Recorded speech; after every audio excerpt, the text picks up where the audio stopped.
Assalamu alaikum and good evening, welcome students. Voice clear thanama? Voice clear. Akif, Ammar, Nabir, Aslam, Arkam, Rafia, Sarmi, Farhan, Fatima, Nabiha, Firdaus, Hala, Hamsi, Hala, Firdaus, Hamsi, Haya, Khadija, MN Aisa, Namira, Nazahat, Kavilajani, Anu, Samra. Okay, good. Nalla. Sanu, Akif, Ammar, Nabir, okay. Zahum. Students நம்ம today உங்களோட free கிளாஸஸில் next அதாவது 5வது classes இது. First பார்த்தோம் பணம், அடுத்தது பார்த்தோம் unit 12, அடுத்தது பார்த்தோம் யூனிட் 13, அடுத்தது பார்த்தோம் யூனிட் 14. இதெல்லாம் 4 யூனிட்டையும் full cover and pass paper and model பேப்பரோட உங்களுக்கு ஃபுல்லாக செஞ்சோம். அதே மாதிரி அடுத்த அடியில் எடுத்து வைக்கிறோம் லாஸ்ட் யூனிட். இதில் எம்சிக்யூவில் உங்களுக்கு 2 மார்க்ஸுக்கு கேட்பான், அல்லது 1 மார்க்ஸுக்கு. பார்ட் 2ல உங்களுக்கு எல்லாம் சேர்த்து ஒரு 8 மார்க்ஸ் 10 மார்க்ஸுக்கு கவர் பண்ணுவான். அப்போ இந்த 8 மார்க்ஸை 10 மார்க்ஸை இலகுவாக கவர் பண்ணக்கூடிய ஒரு, இப்போ நீங்கள் 69 எடுத்திருக்கீங்க மார்க்ஸ், நீங்கள் A லெவல் எக்ஸாமில் 69 மார்க்ஸ் எடுத்திருக்கீங்க. அப்போ 69 மார்க்ஸ் எடுத்திருக்கீங்கன்னு சொன்ன ஸ்டூடெண்ட்ஸ், இந்த பாடம் மூலம் உங்களுக்கு ஏசித்தினை இலகுவாக அடையலாம். அப்போ இதில் ஒரு 8 மார்க்ஸ் 10 மார்க்ஸுக்கு உங்களுக்கு வரும். சில டைமில் என்ன செய்வான், சொல்ல தெரியா 10-15 மார்க்ஸுக்கு போட்டுட்ருவான். அது உங்களோட லக்க பொறுத்து இருக்கு. இப்போ பாருங்க, மேனேஜ்மெண்ட் சைட்ல எல்லாம் ஒரு ஃபுல் கேள்வியை போட்டாண்டால் உங்களுக்கு லக் விளங்குதா ஸ்டூடெண்ட்ஸ், இலகுவான மார்க்ஸை கவர் பண்ணிக்கொள்ள முடியும். அதே உடைச்சி 2-3 யூனிட்டை ஜாயின் பண்ணி போடான்னு சொன்னால் கொஞ்சம் கஷ்டமாக ஹார்டாக போடுவான். ஓகே, அப்போ பிரச்சனை இல்லை. இந்த யூனிட்ல இருக்கக்கூடிய முக்கியமான யூனிட், அதாவது முக்கியமான பகுதிகளை கட்டாயம் நீங்கள் பார்த்தே ஆகணும். ஏனென்று சொன்னால் நீங்கள் ஏ எடுக்கக்கூடிய மாணவர்களாக இருந்தாலும் A+ போகக்கூடிய யூனிட்டும் இதான் லாஸ்ட் யூனிட். நீங்கள் படித்திருப்பீங்க இதுவரையும் முகாமைத்துவம் சொல்லி 12வது யூனிட்ல அனைத்து முகாமைத்துவத்தையும் உள்ளடக்கிய ஒரு யூனிட் தான் இந்த வணிக திட்டம். அதே மாதிரி மேனேஜ்மெண்ட் என்னன்னு சொல்லி இதில் படிக்க போகிறோம்.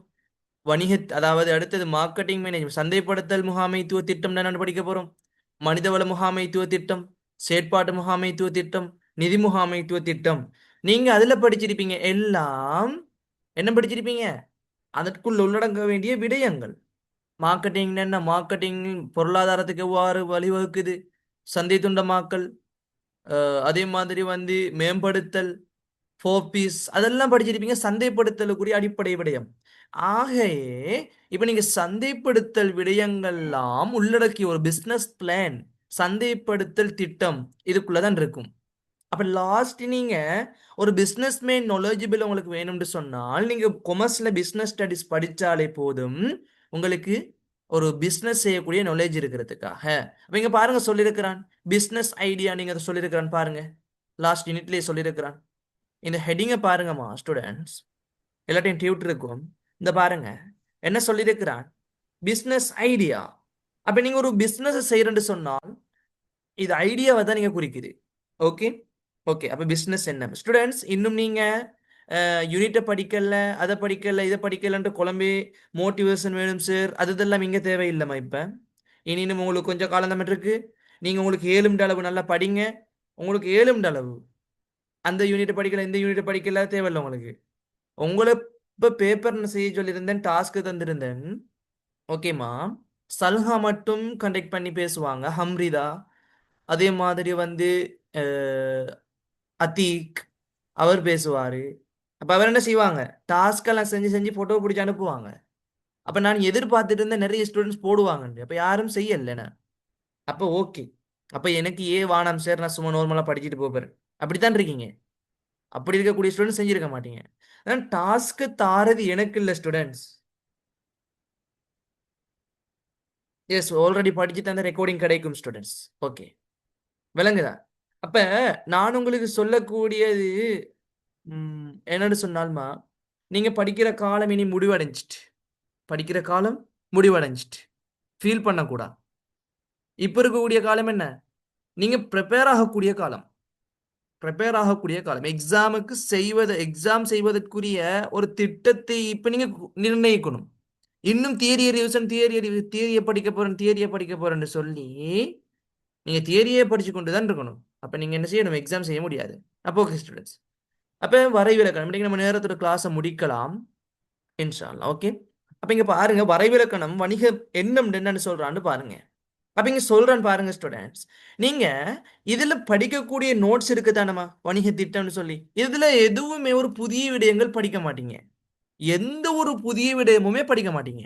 நான் உங்களுக்கு சொல்லியிருந்தேன், மேனேஜ்மெண்ட் என்கிட்ட கிளாஸுக்கு வந்த ஸ்டூடெண்ட்ஸுக்கு நீங்க லாஸ்ட் வரைக்கும் படிக்க போறீங்க வணிகத்தின் நோக்கம், குறிக்கோள். இதை வச்சுதான் படிக்க போறீங்க. ஒரு பிசினஸ்ல நோக்கம் மற்றும் குறிக்கோள் இருக்கணும் ஒரு நிறுவனத்துக்கு. இதைத்தான் படிக்க போறீங்கன்னு சொல்லி தந்துட்டேன். ஆகவே அதே மாதிரி தான் வணிக எண்ணம். அப்ப இங்கேயும் அதைத்தான் படிக்க போறீங்க. நோட்ஸ் ஒரு மாற்றமும் இருக்காது. பாருங்க, இங்க பாருங்க, வரைவிலக்கணம் சொல்லிதான் தனிநபர். ஓகே, அப்ப இங்க அமைப்பொன்று கூட்டு அமைப்பை சொல்லுது. அப்ப தேவை அல்லது விருப்பத்தை சொல்லுது. பாருங்க, நீங்க படிச்சது தான் நீங்க நோட்ஸ். தேவை அப்ப கன்செப்டை தான் நீங்க எடுத்துக்கொள்ளணும். தேவை விருப்பங்களை பூர்த்தி செய்யக்கூடிய உற்பத்திகள் தொடர்பாக. இப்ப நீங்க படிச்சிருப்பீங்க, ஃபர்ஸ்ட் இயர்ல படிச்சிருப்பீங்க தேவை என்ன, விருப்பம் என்ன, மனிதனுக்கு பாருங்க வணிகம் என்னன்னு படிச்சிருப்பீங்க. வணிகம் என்னன்னு படிச்சிருப்பீங்களே. நீங்க வணிகம்டா நீங்க படிச்சிருப்பீங்க.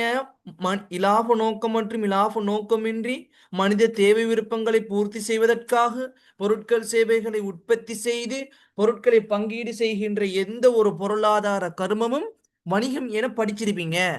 அந்த வணிகத்தை, அந்த வரைவிலக்கணத்தை பிஸ்னஸ், அதாவது பிஸ்னஸ் ஐடியாலஜி, நீங்க வணிகத்தை எவ்வாறு செய்யன்ற ஒரு ஐடியா உங்களுக்கு இருக்கணும்.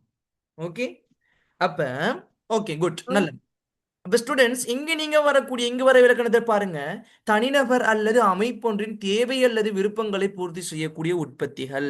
ஓகே, இப்ப ஒவ்வொரு தனிநபரும் இருப்பாங்க, ஒரு குழுக்களும் இருப்பாங்க. அவங்களுடைய தேவை விருப்பம் இருக்குன்னு உங்களுக்கு தெரிஞ்சிருக்கும். தேவை என்ன, விருப்பம் என்னன்னு சொல்லி தர தேவையில்லை.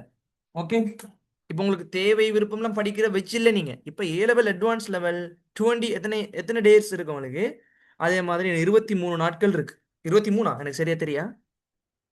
23 சரியா தெரியா ஸ்டூடெண்ட்ஸ்? ஓகே, அப்ப நான் சொல்லித்தரது ஒன்றே ஒன்று தான். நான் சொல்றத மட்டும் படிங்கம்மா. எக்ஸாமுக்கு நீங்க இலகுவா எழுதணுமா? நான் சொல்றத மட்டும் படிங்க. Okay, 25 days. ஓகே, நான் சொல்றத மட்டும் படிங்க, வேற ஒன்றுமே படிக்க வேணாம். நான் சொல்றத ஃபாலோ பண்ணி நான் சொல்றத படிச்சு நீங்க இப்பதான் எஸ்ல இருக்கீங்கன்னு சொன்னா பிக்கு வரணுமா, ஏக்கு வரணுமா? நான் சொல்றத மட்டும் படிச்சு பாஸ் பேப்பரை நான் 10 வருஷம் செய்ய செஞ்சாலே போதும். 100% நீங்க வினைத்திறனை செயற்பட்டீங்கன்னா நான் சொன்ன மாதிரி கட்டாயம். ஸ்டூடெண்ட்ஸ், நான் உங்களுக்கு சொல்றேன், இப்ப அதெல்லாம் விட்டுட்டு இப்ப நீங்க பாடத்துக்குள்ள வரலாம். நீங்க அதை படிக்கல இதை படிக்கலன்னு விட்டுட்டு வர. இதுல 10 மார்க்ஸ் கவர் பண்ணக்கூடிய அன்னைக்கு உங்களுக்கு படிச்சு தருவேன். 10 மார்க்ஸ், இதுக்குள்ள 10 மார்க்ஸ் படிக்கிறதுக்கு சொல்லி தருவேன் இப்ப. ஓகே, அப்ப வணிக எண்ணம்னு சொன்னா பிசினஸ் நான் சொல்லி தந்திருந்தேன். சாரி, பிசினஸ்னா எல்லோருக்கும் உங்களுக்கு தெரிஞ்சிருக்கும். நான் உங்களுக்கு வரைவிலக்கணம் சொன்னேன். அப்ப இது வணிகத்தை நடத்துவதற்கான ஒரு ஐடியா. அப்ப இங்க பாருங்க, தனிநபரும் இருப்பாங்க, அமைப்பும் இருப்பாங்க. தேவையை விருப்பத்தை பூர்த்தி செய்யணும். இது தொடர்பான ஒரு முயற்சியாளர் உங்களுக்கு தெரிஞ்சிருக்கும், சொல்ல தேவையில்ல. முயற்சியாளர்களிடம் உருவாகின்ற ஒரு உளநிலை அல்லது மனநிலை வணிக எண்ணமாகும். அதைத்தான் நீங்க சொல்லுது. அப்படின்னு சொன்னால் இப்ப ஒரு வணிக எண்ணம் வெளிப்படைத்தன்மையாக உருவாகுமா? சொல்லுங்க பாப்போம், யாரு சரி? வணிக எண்ணம் என்பது ஸ்டூடெண்ட்ஸ் வெளிப்படைத்தன்மையாக உருவாகுமா? Yes no? வெளிப்படைத்தன்மையாக வணிக எண்ணம் உருவாகுமா? சொல்லுங்க. இது basic knowledge. No? Sifra, good. அப்ப ஸ்டூடெண்ட்ஸ், வணிகம் என்பது ஒரு எண்ணம் இருக்கணும். நீங்க கட்டாயம் ஞாபகம் வச்சுக்கொள்ளுங்க. நீங்க ஒரு விடயத்தை செய்ய போறீங்கன்னு சொன்னால் இது உங்களுக்கு படிப்பின. ஏலவல் என்பது உங்களோட வாழ்வாதாரத்திற்கும் உதவும். நீங்க ஒரு விடயத்தை செய்ய போறீங்க. இப்ப நீங்க ஏசிசியை செய்ய போறீங்கடா, சார்ட்டர்ட் அக்கௌண்டன்ட் செய்ய போறீங்க, ஏலவலுக்கு பின்னால சார்ட்டர்ட் செய்ய போறீங்கடா, நீங்க வெளிப்படையாக நான் பெரிய கோர்சஸ் செய்ய போறேன், நான் சார்ட்டர்ட் செய்ய போறேன், நான் ஏசிசி செய்ய போறேன், நான் ஏ லெவல்ல 3 எடுத்தே ஆவேன். That is not good point students. Why? Your mind students. இப்போ நீங்க யோசிச்சு பாருங்க, உங்களுடைய மனநிலையை வெளிப்படுத்தினால் நீங்கள் சரித்திரம் படிக்கக்கூடியவர்கள் அல்ல. நீங்கள் சரித்திரம் பட இப்ப பாருங்க, உங்களோட கிளாஸ்லயே டொப்பெல்லாம் நல்லா படிக்கக்கூடியவன் இருப்பான். அவன்கிட்ட நீங்க பாருங்க, எது சரி உங்கள்ட்ட வெளிப்படையா சொல்லியிருப்பான்னு பாருங்க. மனசை தொட்டு சொல்லி பாருங்க. உங்களோட கிளாஸ்ல டாப் லெவல்ல இருப்பான். அவன் என்ன சொல்லியிருப்பான் அவங்கள்ட்ட? ஏதாவது சொல்லியிருக்கானா, நான் இதை செய்ய போறேன் அதை செய்ய போறேன்? நோ. அவன்கிட்ட எண்ணம் ஒன்று இருக்கும், ஸ்ட்ராட்டஜி, தந்திரோபாயம். இதை நீங்க ஒரு காலமும் வெளிப்படுத்திடாதீங்க. உங்களோட உம்மா வாப்பட்டையும் வெளிப்படுத்திடாதீங்க. உங்களோட யார் ஒரு நபர் உண்மைத்தன்மையாக இருக்கிறாரோ, உங்களுக்கு துணையாக யார் இருக்கிறாரோ, ஆரம்பத்தில் இருந்து இதுவரையும் யார் இருக்கிறாரோ, அவரை மாத்திரமே நீங்கள் உங்களுக்கு எண்ணத்தில் வைத்துக் கொள்ளுங்கள். உங்களுக்கு ஏதோ பாதிப்பா அவங்கள்ட்ட கூறுங்க. அதான் ஸ்டூடெண்ட்ஸ் உளநிலை, மனநிலை வெளிப்படுத்தக்கூடா. ஒரு வணிகம் என்பது, சாதிப்பது என்பது வெளிப்படையாக சாதிப்பதல்ல. நீங்க நினைச்சு கொண்டிருக்கீங்க இந்த உலகத்துல எத்தனையோ பிசினஸ் நடந்து கொண்டிருக்கு. ஓகே, பிசினஸ் நடந்து கொண்டிருக்கு. அவங்க எப்ப சரி உங்களுடைய பிசினஸ் ஸ்ட்ராட்டஜியை வெளிப்படையா சொல்லுவாங்களா? விளம்பரம் படுத்துவாங்க, மார்க்கெட்டிங் பண்ணுவாங்க. That is mastermind students. Business பிளான்றது நீங்க ஒரு பெரிய அட்வான்ஸ் லெவல் ஸ்டூடெண்ட்ஸ். நீங்க இந்த பிசினஸ் பிளான், பிசினஸ் ஐடியா இருக்குதானே, இதை நீங்க யூனிவர்சிட்டியில பாரிய சிலபஸ், சார்ட்டர்ட்ல பாரிய சிலபஸ், விளங்குதா? இதெல்லாம் நீங்க எம்பிஏ செய்கின்ற பொழுதும், அதே மாதிரி பிபிஎம் செய்கின்ற பொழுதும், பிக் கோர்ஸ், அதாவது டிகிரி முடிக்கின்ற பொழுது உங்களுக்கு இதெல்லாம் உங்களுக்கு கட்டாயம் நாலேஜபிள். ஓகே, அப்ப நீங்க இந்த ஐடியா எடுத்துக்கொள்ளுங்க. இது உங்களுக்கு நான் நாலேஜுக்கு தான் தாரேன். இது சும்மா நார்மல் வரைவிலக்கணத்தை பார்த்து ஒரு நிறுவனம் இருக்குத்தான், தனிநபர் அல்லது கூற்று தேவை விருப்பங்களை பூர்த்தி செய்வதற்கு உற்பத்தி தொடர்பான ஒரு முயற்சியாளரிடம் உருவாகின்ற ஒரு உளநிலை, மனநிலையை தான் சொல்றேன். மனசுக்குள்ளே இருக்கணும் பிசினஸ் ஐடியா. அதை வச்சுக்கொண்டு நான் இப்ப ட்ரெஸ், அதாவது ஆடை உற்பத்தி கடை ஒன்று அடிக்க போறேன்னு சொல்லி வெளிப்படைத்தன்மையா அடிச்சு திடுற எல்லார்ட்டையும். ஆனா அது நடக்காது. நீங்க யோசிச்சு பாருங்க. இப்ப நான் ஐபோன் 17 ப்ரோ மேக்ஸ் வாங்க போறேன்னு இன்னும் ஒரு ஏற்பாடு இல்லை, ஒரு பிசினஸ் உங்களுக்கு ஒரு ஐடியா ஒன்று இல்லாம எல்லா டைம் சொல்லி தர்ற, அது கிடைக்குமா உங்களுக்கு? நீங்களே தொட்டு சொல்லுங்க, உங்களோட மனசை தொட்டு சொல்லுங்க. உங்களுக்கே தெரிஞ்சிருக்கும். ஒரு விடயத்தை நீங்க செய்ய போறேன்னு சொல்லி உங்களோட நண்பர்கிட்ட சொல்லுவீங்க, ஆசைப்பட்டு சொல்லுவீங்க, உங்களுடைய ஃபேமிலி மெம்பர்ஸ்கிட்ட சொல்லுவீங்க. லாஸ்ட்ல என்ன நடக்கும் உங்களுக்கு? ஆ, அதைத்தான் இங்க சொல்லுது. அப்ப சைக்காலஜிகள் உங்களுக்கு தெரிஞ்சிருந்தால் இந்த business planning, sorry business ideology உங்களுக்கு important point. Okay, you understood? Okay, good. அப்ப ஸ்டூடெண்ட்ஸ், உங்களுக்கு நான் சொல்லியிருந்தேன், பிசினஸ் என்பது, வணிக எண்ணம் என்பது உளநிலை அல்லது மனநிலை. இது எம்சிக்கு டெஸ்ட் பண்ணுவான். மார்க் பண்ணிக்கொள்ளுங்க. எம்சிக்கு எப்படி கேள்வி கேட்பான் என்று சொன்னால், பாருங்க ஸ்டூடெண்ட்ஸ், டேஸ் நிரப்புறது கஷ்டம்னு சொன்னீங்களா? மார்க் பண்ணிக்கொள்ளுங்க. எப்படி கேட்பான்னு சொன்னால், ஒரு அமைப்பொன்றின் அல்லது தனிநபர் ஒன்றின் தேவை விருப்பங்களை பூர்த்தி செய்யக்கூடிய உற்பத்தின்னு சொல்ல மாட்டான் சில டைம்ல, தயாரிப்பு தொடர்பான முயற்சியாளர்களிடம் உருவாகின்ற டேஸ் என்னமாகும். அப்ப இதுக்கிட்ட என்ன குழம்புற, என்ன சொல்றானீங்க? உற்பத்தி தொடர்ச்சி முயற்சியாளர் குழப்பி சொல்றான். ஃபர்ஸ்ட் இயரையும் சேர்த்து செகண்ட் இயரையும் சேர்த்து சொல்றான். அப்ப இது எங்க வரப்போகுது? இது என்ன கேள்வி கேட்டிருக்காண்டு உங்களுக்கு குழப்பம். அப்ப இதுதான் உங்களோட ஐடியாலஜி. எப்படி எம்சிக்கு படிக்கிற பெட்டன்னு சொல்றேன். அப்ப நான் இதுல ஹைலைட் பண்ணி வச்சுக்கொள்ளுங்க. ஓகே ஸ்டூடெண்ட்ஸ், நீங்க குழப்பிக் கொள்ளக்கூடா. எம்சிக்கு உங்களுக்கு கேள்வி கேட்பான். ஓகே ஸ்டூடெண்ட்ஸ், ஓகே, எம்சிக்கு உங்களுக்கு கேள்வி கேட்பான். 18வது யூனிட்ல வச்சு உங்களுக்கு கேள்வி கேட்கிறேன்னா லாஸ்ட்ல தான் கேட்பான். 25 தொடக்கம் 30 இருக்குதானே? 25வது கேள்வி தொடக்கம் 30வது கேள்வி இருக்குதானே? அதுக்குள்ளதான் பிசினஸ் ஐடியா உங்களுக்கு டெஸ்ட் பண்ணுவான். அதற்குள்ள எடுக்காட்டி ஸ்ட்ரக்சருக்கு எடுப்பான், 4 பாயிண்ட் எழுதுறதுக்கு எடுப்பான். அப்ப அதைத்தான் உங்களுக்கு டெஸ்ட் பண்ணுவான். ஓகே, இதுதான் ஐடியா. முன்னுக்கு நீங்க படிக்க போறது பிசினஸ், அந்த ஆரம்பத்து ஃபர்ஸ்ட் இயர்ல இருந்து நீங்க 20வது கேள்வி வரையும் செஞ்சு வருவீங்க, 15 வரையும் செஞ்சு வருவீங்க. அதுக்கு பின்னால செஞ்சு வருவீங்க மேனேஜ்மெண்ட் சைட்ல உள்ள கேள்வி. அப்போ ஓர்டருக்கு படிச்சுவாங்க, ஓர்டருக்கு படிச்சுவாங்க. குழப்பிக்கொள்ள வேணாம். எடுத்து பாருங்க நீங்க பேப்பரை. மார்க்கெட்டிங்க, இப்ப பாருங்க, மார்க்கெட்டிங்ல இருக்கக்கூடிய கேள்விய ஃபர்ஸ்ட் இயரோட கொண்டு ஜாயின் பண்ண மாட்டான். அப்ப இதோட உங்களுக்கு என்ன ஈஸி வேணும் படிக்கிற மெத்தடுக்கு? அப்ப இதோட உங்களுக்கு என்ன மெத்தட் வேணும்? உங்களுக்கு இன்னும் என்ன ஈஸினஸ் எதிர்பார்க்குறீங்க? உங்களுக்கு ஆன்சர் ஷீட்டை தரணுமா? இந்த ஆன்சர் எழுதிட்டு போங்கண்டு. அவன் எல்லா வளங்களையும் தாரான். அட்வான்ஸ் லெவல் பேப்பர் எடுத்து பாருங்க. மார்க்கெட்டிங்ல இருக்கலாம், செயற்பாட்டு முகாமைத்துவம் இருக்கலாம், அதற்கு முன்னால் இருக்கக்கூடிய யூனிட்டோட இதை ஒப்பிட மாட்டான். லைனுக்கு தான். எக்கனாமிக்ஸ் நீங்க எடுத்துக்கொண்டாலும் சரி, எடுத்து பாருங்க. யூனிட் 1ல 4 கேள்வி, யூனிட் 2ல ஒரு 3 கேள்வி, யூனிட் 3ல ஒரு 3 கேள்வி, 4 கேள்வி, யூனிட் அப்படித்தான் ஓர்டருக்கு எடுத்து வருவான். இதை மாத்தவே மாட்டான். ஏன்? மினிஸ்ட்ரி எடுகேஷன்ற அது ஒரு சமர்ப்பணம், அதாவது ரிப்போர்ட், மாணவர்களை காண ஒரு ஊண்டுகோல். இது யாரும் சொல்லித்தர மாட்டாங்க. சில ஸ்டூடெண்ட்ஸ்க்கு விளங்கி இருக்கும் படிக்கின்ற பொழுது ஓர்டருக்கு தான் வருதுன்னு சொல்லி. தெரியாத மாணவர்கள் இப்படி மார்க் பண்ணி படிச்சு கொள்ளுங்க. இவ்வளவுதான். பிசினஸ் ஐடியாலஜின்னு சொல்லிட்டு அதுக்கு பின்னால உங்களுக்கு ஒரு சின்ன ஒரு ஓகே. இங்க வாங்க ஸ்டூடெண்ட்ஸ். அப்ப நீங்க வணிக தேவை விருப்பம் தேவை விருப்பங்கள் இங்க பாருங்கம்மா. ஓகே. வணிக எண்ணங்கள். ஓகே. வாய்ப்புகள்.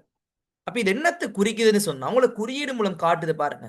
மனிதனுக்கு தேவை விருப்பம் இருக்கணும், அதை நிறைவேற்றுன்னு சொன்னா ஒரு எண்ணம் இருக்கணும். அப்ப வாய்ப்பு என்ன செய்யணும்? தேடணும். அப்ப இங்கும் பாருங்க, இங்க முயற்சியாளர் தான் என்ன செய்வார்? இந்த மேல மார்க் பண்ணி வச்சிருக்கிறேன்னு பாருங்க. முயற்சியாளர் தான் வாய்ப்பை தேடுவாரு. இப்ப இந்த கன்செப்ட் உங்களுக்கு விளங்கிட்டா? பாருங்க, மனிதனுக்கு தேவை விருப்பங்கள் இருக்கும். பொதுவானது தேவை விருப்பம் வரையறையற்றது. எல்லோருக்கும் பொதுவானது தேவை விருப்பம் தனிநபருக்கு வேறுபடும். ஓகே. அப்ப ஒரு பிசினஸ் ஐடியாலஜி இருக்கணும். தேவையை பூர்த்தி செய்யறா ஒரு எண்ணம் இருக்கணும். அதைத்தான் நீங்க குறிக்குது. அப்ப முயற்சியாளர் என்ன செய்வாரு? வாய்ப்பை தேடி அறிவாரு. மார்க் பண்ணி கொள்ளுங்க கன்செப்ட். இது ஈஸினஸ் கன்செப்டா? ஓகே.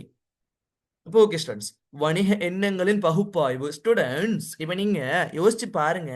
நீங்க ஒரு பிசினஸ் செய்யறன்னு சொன்னால், நீங்க ஏதாவது ஒரு பிசினஸ் செய்யறன்னு சொன்னால், 1 minute wait students, 1 minute wait.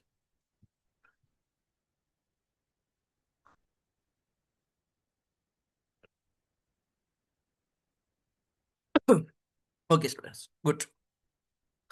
இப்ப பாருங்கம்மா. ஓகே மை டியர் ஸ்டூடெண்ட்ஸ், நான் என்ன செய்யறேன்னு தெரியுமா? 28 பெட்ஜெட்டையும் 27 பெட்ஜெட்டையும் சொல்லியிருக்கிறேன். மை டியர் பிள்ளைகளே, என்னுடைய 2026ஆம் ஆண்டு பிள்ளைகள் ஒரு 100 பேருக்கிட்ட, இப்ப நம்ம பெட்ச்ல செமினார்ஸுக்கு பிரைவேட்டா 120 பேருக்கிட்ட இருக்காங்க. ஒரு 100 பேருக்கு மேல எல்லாரும் சித்தி பெறக்கூடிய மாணவர்கள் தான் எங்கள்கிட்ட படிக்கிறாங்கன்னு சொல்லி வாக்கு கொடுத்துருக்கிறேன். விளங்குதா? நாங்க டிஸ்ட்ரிக்ட் லைன்ல அடிக்கக்கூடிய பிள்ளைகளும் எங்கள்கிட்ட இருக்கு, ஐலாண்டுகள டொப்ல வரக்கூடிய பிள்ளைகளும் எங்கள்கிட்ட இருக்கு அப்படின்னு சொல்லி உங்களை பெருமையா கதைச்சு வச்சிருக்கிறேன். அதுல எப்படியும் ஒரு 40 பேர் 30 பேர் வராங்க. அப்ப அவங்க சொல்றாங்க, அப்ப நாங்க அந்த ரிசல்ட் எல்லாம் பார்த்து கொள்ளலாமா? எஸ், நான் அப்லோட் பண்ணுவேன். ஓகே. Okay, good students. அப்ப நல்லா படிச்சு கொள்ளுங்க. ஓகே. வணிக எண்ணங்களின் பகுப்பாய்வு. அப்ப ஸ்டூடெண்ட்ஸ், இப்ப உருவாக்கி கொள்ளப்பட்டேன்னு சொன்னா பாருங்க, வணிக எண்ணங்களின் பகுப்பாய்வு நான் உங்களுக்கு சொல்லித்தாரேன். ஒரு வணிக எண்ணங்கள் இருக்கும் தானே, ஐடியா. இப்ப நீங்க யோசிச்சு கொள்ளுங்க, இது பகுப்பாய்வு செய்யறா ஒண்ணும் இல்லம்மா. நீங்க சந்தையினை பகுப்பாய்வுக்கு உட்படுத்துவதனால் என்ன நன்மை கிடைக்கும் படிச்சிருக்கீங்களா மார்க்கெட்டிங்ல? சொல்லுங்க, கெட்டிக்கார பிள்ளைன்னு சொல்லுங்க. சந்தையை பகுப்பாய்வுக்கு உட்படுத்துவதனால் என்ன பெனிஃபிட்ஸ், என்ன நன்மை கிடைக்கும்? ஒரு பாயிண்ட் சொல்லுங்க. யார் சாரி, மைக் ஓன் பண்ணி சொல்லுங்கம்மா. இன்னும் கிளாஸை கட் பண்ணிட்டு ரெக்கார்ட் பாக்குறேன்னு சொல்லிக்கிட்டு இருக்கக்கூடிய ஸ்டூடெண்ட்ஸுக்கு வேண்டுகோள் உண்டு. நீங்க ஏ லெவல் ரிசல்ட் நல்லா எடுக்கணுமா, லைவ் கிளாஸ்ல அட்டன் பண்ணுங்க. ஓகே. நான் ஹாதிக் சார்ட கிளாஸுக்கும் டைமுக்கு வேற டைம்ல உங்களுக்கு கிளாஸ் போடல. அதே மாதிரி உங்களுக்கு வாட்ஸ்அப் கிளாஸுக்கும் கிளாஸ் போடல. ஏன்? நாங்கள் 3 பேரும் சேர்ந்து செய்கிறோன்றதால. அப்போ நீங்கள் வேற வேற இடம் கிளாஸ் போகிற ஸ்டூடெண்ட்ஸும் இருக்கீங்க. அப்போ பிரச்சனை இல்லை, எங்கே படித்தாலும் நீங்கள் நல்லா படிச்சு கொள்ளணும். அதுதான் நம்மளுக்கு வேணும். நம்மள்ட்ட தான் படிக்கணும் இல்லை, எங்கே படித்தாலும் நல்லா படித்து நல்ல ரிசல்ட் எடுத்துட்டு இருங்க. ஓகே, அதுதான் நம்மளுக்கு வேணும். அப்போ நான் இந்த டைம் டேபிளுக்கு நிறைய பேர் வேறு வேறு ஷெட்யூல் சொன்னாங்க, நீங்கள் மாற்றிக்கொள்ளலாம் பேத்தி. ஓகே ஸ்டூடெண்ட்ஸ், இப்போ நான் சொல்கிறேன் கேளுங்கம்மா. ஒரு நிறுவனம் இருக்கும் தானே, ஒரு நிறுவனம் இருக்கும். யாரும் நான் கேட்ட கேள்விக்கு ஆன்சர் சொல்லலே. மார்க்கெட்டிங் நான் கத்தி கத்தி படிச்சுட்டேன் தானே. அப்போ சரியில்லை ஆன்சர் சொன்னீங்க. அப்ப யாரும் ரிவிஷன் செய்யலையா? சொல்லுங்க, எங்க ஆக்களை காணல பாப்போம். எங்க சமூகத்துல காணப்படுகின்ற வாய்ப்பு அச்சுறுத்தல்களை சமூகத்துல காணப்படக்கூடிய வாய்ப்பு அச்சுறுத்தல் கலையாமா? எப்படி சொல்றீங்க அஸ்லாம்? கொஞ்சம் தெளிவா சொல்லுங்க பாப்போம். சொல்லுங்க ஜிஃப்ரா. அத்தீக், மைக் ஓன் பண்ணி பேசுங்க அத்தீக். சரி, கேள்வி ஒரு தடவை சொல்லுங்களேன். இப்ப சந்தையினை பகுப்பாய்வுக்கு உட்படுத்துற. இப்ப சந்தையை நீங்க என்ன செய்வீங்க? சந்தையை நீங்க ரிசர்ச் பண்ற, அதாவது பகுப்பாய்வு செய்யறதுக்கு தானே. அதால என்ன நன்மை கிடைக்கும்? மார்க்கெட்டிங்ல இருக்கக்கூடிய கேள்வி.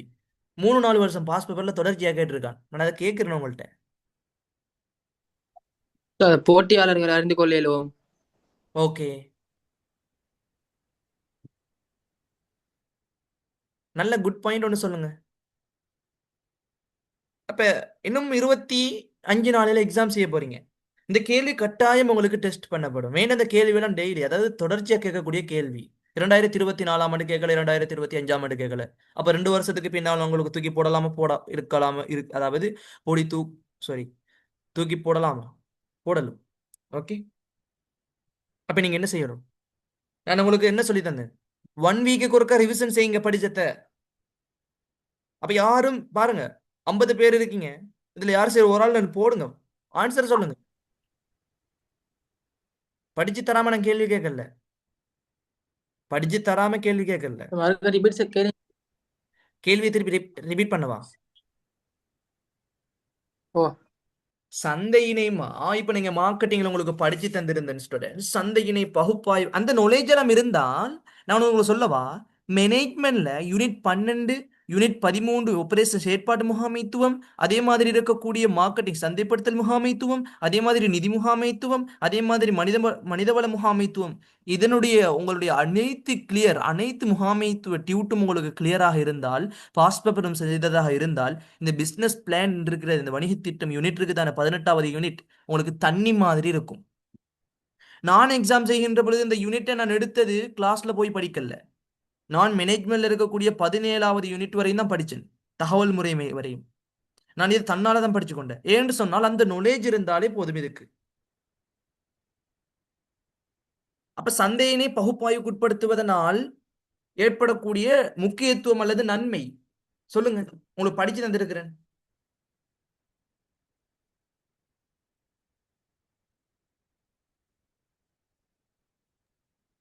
போட்டியாளர்களை அறியலாம், ஓகே, நுகர்வோர் தேவை விருப்பம் அறியலாம். ஓகே,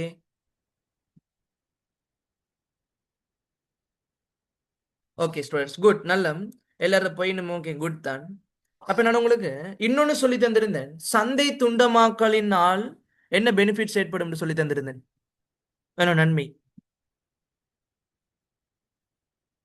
நீங்க ஆன்சர் சொல்ல சொல்லத்தான்மா நீங்க சந்தையை முழு சொல்லுங்க, சொல்லுங்க. சந்தையை முழுமையாக பகுப்பாய்வு செய்வதனால் ஓகே, குட், பேசுங்க, எல்லாரும் பேசுங்க, எல்லோருக்கும் சந்தை எல்லா தொடர்பா சொல்லுங்க. சந்தை தொடர்பான சிறந்த விளக்கம் ஒன்றை பெற்றுக்கொள்ள முடியும். ஓகேம்மா கிருத்திகா, குட், எல்லோரும் பேசுங்க, உங்களுக்கு தெரிஞ்ச ஆன்சர் சொல்லுங்க. நிறுவனத்திலும் காணப்படும் வளங்களை வினைத்திறனாகவும் பயனுறுதியாகவும் பயன்படுத்தியலும். ஓகே அத்தீக், குட்மா, குட். அப்ப இது நான் ஏன் சொல்றேன்னு சொன்னால், எங்க சொல்லியிருக்கிறான் பாருங்க அந்த நாலேஜ். ஓகேம்மா, செய்மா, குட், நல்ல. சில ஸ்டூடெண்ட்ஸுக்கு பேச இயலாத சிச்சுவேஷன் இருக்கும், அது பிரச்சனை இல்லை, அது ஒரி பண்ண வேணாம். ஓகே, பேச இயலா சார், கொஞ்சம் கஷ்டம், சிச்சுவேஷன் கஷ்டம், அது பிரச்சனை இல்லை. பேச இயலும்னு சொன்னா எடுத்து பேசுங்க, ஆன்சரை சொல்லுங்க. ஸ்டூடெண்ட்ஸ், நான் உங்களுக்கு ஒன்று சொல்லித்தாரேன். நீங்க டவுட் கேட்காம சேகரித்து வச்சுதான் இதுவரையும் டவுட்லயே படிச்சு கொண்டிருக்கீங்க. என்னத்துக்கு? நீங்க 1% டவுட் இருந்தாலும் 1% சார் இந்த எண்ணங்கள்னு எனக்கு தெரியா, இந்த வணிக எண்ணங்கள்னு எனக்கு தெரியா, இந்த பிசினஸ் பிளான்டா என்னன்னு தெரியா, பிசினஸ் ஸ்டடிஸ்ல இந்த 18வது யூனிட்ல இந்த மக்கள் சூழல்னா என்னன்னு தெரியா, அதை நான் மத்ததெல்லாம் புரிஞ்சுட்டு அது மட்டும்தானே தெரியா, லேட் ஆகி நான் என்ன செய்யறேன் தெரிஞ்சு கொள்றேன். நீங்க நினைச்சு கொண்டதால் தான் இதுவரையும் நீங்க உங்களுக்கு 80 மார்க்ஸுக்கு மேல வராம இருந்திருக்கு, 90 மார்க்ஸுக்கு மேல வராம இருந்திருக்கு. அப்படி ஒன்றுன்னு சொல்லி விட்டு விட்டு விட்டு வந்தது தான் இதுவரையும் உங்களுக்கு எக்ஸாமுக்கு வந்திருக்கும். இது படிக்க தேவையில்லை, இது தேவையில்லை, இதை விட்டு போடுவோம், அதுதான் உங்களுக்கு அங்க எக்ஸாமுக்கு வரும். நான் செய்த தப்ப சொல்றேன். நான் 880 எக்ஸாம் செய்கின்ற பொழுது லோ சப்ஜெக்ட்ல 2003ஆம் ஆண்டு எனக்கு இன்னும் ஞாபகம் இருக்கு. 2003ஆம் ஆண்டு 7ஆம் இலக்கு, சாரி, 2003ஆம் ஆண்டு புலமை சொத்து சட்டம்னு சொல்லியிருக்கு. சரியா? படிச்சவங்களுக்கு விளங்கி இருக்கும். அதுல இருக்கு, ஒருவரை கொப்பி பண்ணக்கூடாது. இப்ப ஒரு ஆள் பாடல் எழுதுறான்னு சொன்னால் அவரை கொப்பி பண்ண முடியாது. அதுக்கு சட்டம், லோ இருக்கு. அப்ப நான் அதில் இருக்கக்கூடிய கருமங்கள், ஊழியர் கருமங்களும் இருக்கு, ஊழியர் சட்டம் இருக்கு. அதுல நான் 4 பாயிண்ட் இருக்கு ஸ்டூடெண்ட்ஸ், எல்லாத்தையும் படிச்சு முடிச்சிட்டேன். அது போன வருஷம் கேட்டுட்டான் எக்ஸாமுக்கு. அப்ப நான் என்ன செஞ்சேன், அதை ஹைலைட் பண்ணி போன வருஷம் தானே கேட்டிருக்கான், அப்ப இந்த வருஷம் கேட்க மாட்டான்னு பாடமாக வெட்டிப்புட்டு போயிட்டேன். போய் பேப்பர் எடுக்கிறேன். பேப்பர் எடுத்து ஸ்ட்ரக்சர் பாட்டுக்கு திருப்புறேன். ஊழியர் சட்டத்துக்கு ஃபர்ஸ்ட் கேள்வியே தான். ஃபர்ஸ்ட் கேள்வியே தான். அப்ப எனக்கு மாறாட்டாயிடு. இப்ப நான் 90 எனக்கு லோவுலயே, ஆனா எனக்கு 90 மார்க்ஸ் எடுத்திருந்தாலும் எனக்கு என்ன கவலை, எனக்கு என்ன கவலையா இருந்திருக்கும். ஈஸிடா எக்ஸாமுக்கு இது போன வருஷம் வந்துட்டு இந்த வருஷம் விட்டுட்டு போயிருக்கேன், எக்ஸாமுக்கு வந்திருக்கு. அப்ப அதெல்லாம் சும்மா போனஸ் மார்க்ஸ். 4 பாயிண்ட் பாடமாக்கி இருந்து அழிட்டு வாரதானே, 4 மார்க்ஸ் அதுக்கு. பிசினஸ் அதாவது எனக்கு 90 மார்க்ஸ் கிட்ட வந்திருக்கும் லோவுல. அப்ப நான் என்ன செஞ்சிருக்கலாம், பிரைஸ் வின் பண்ணிருக்கலாமே லோவுல. அதுதான் அங்க மைண்ட். அப்ப அதைத்தான் இங்க சொல்றேன், போன வருடம் வந்த கேள்வி அதுக்கு முந்தின வந்த கேள்வி இங்க வராதுன்னு இல்ல. 2024ஆம் ஆண்டு எக்கனாமிக்ஸ் பாஸ் பேப்பர் எடுத்து பாருங்க, உற்பத்தியாளன் மிகைன்னு கேட்டிருக்கிறான்.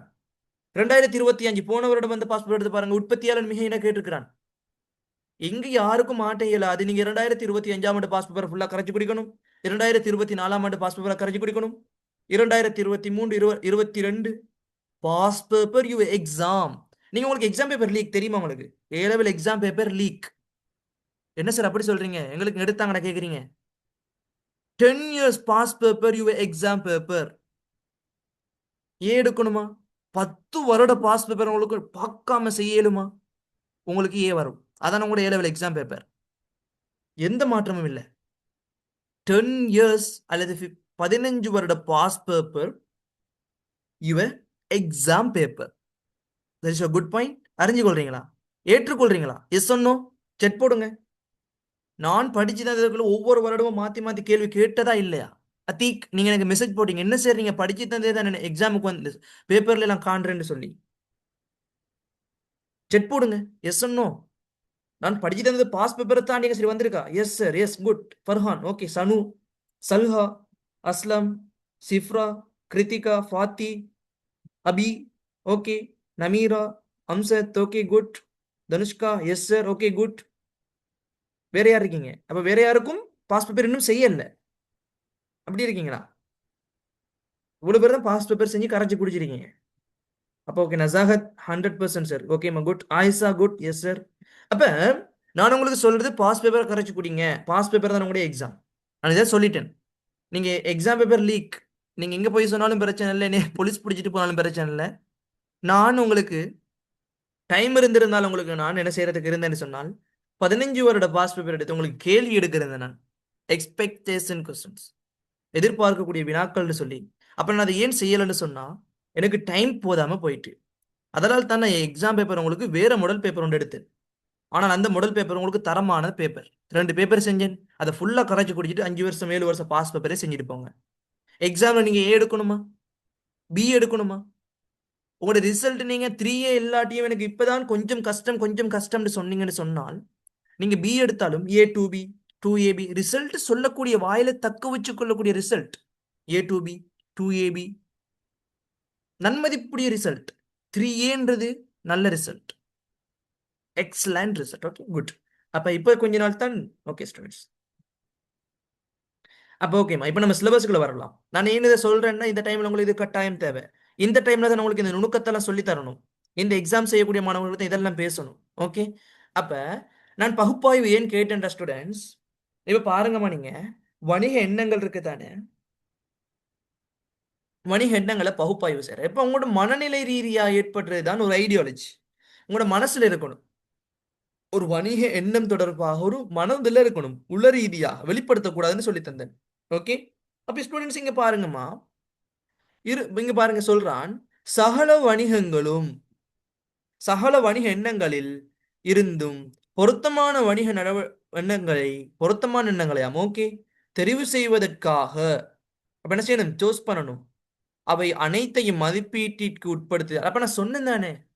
இப்ப நீங்க பிசினஸ் பிளான் ஒன்று செய்றீங்கன்னு சொன்னா, இப்ப அத்தீக் என்ன செய்யறாருன்னு சொன்னால், அத்தீக் என்ன செய்யறாரு? பிசினஸ் பிளான், அவருடைய பிசினஸ் பிளான் என்னத்தை அவர் எடுத்துக்கொள்றார்.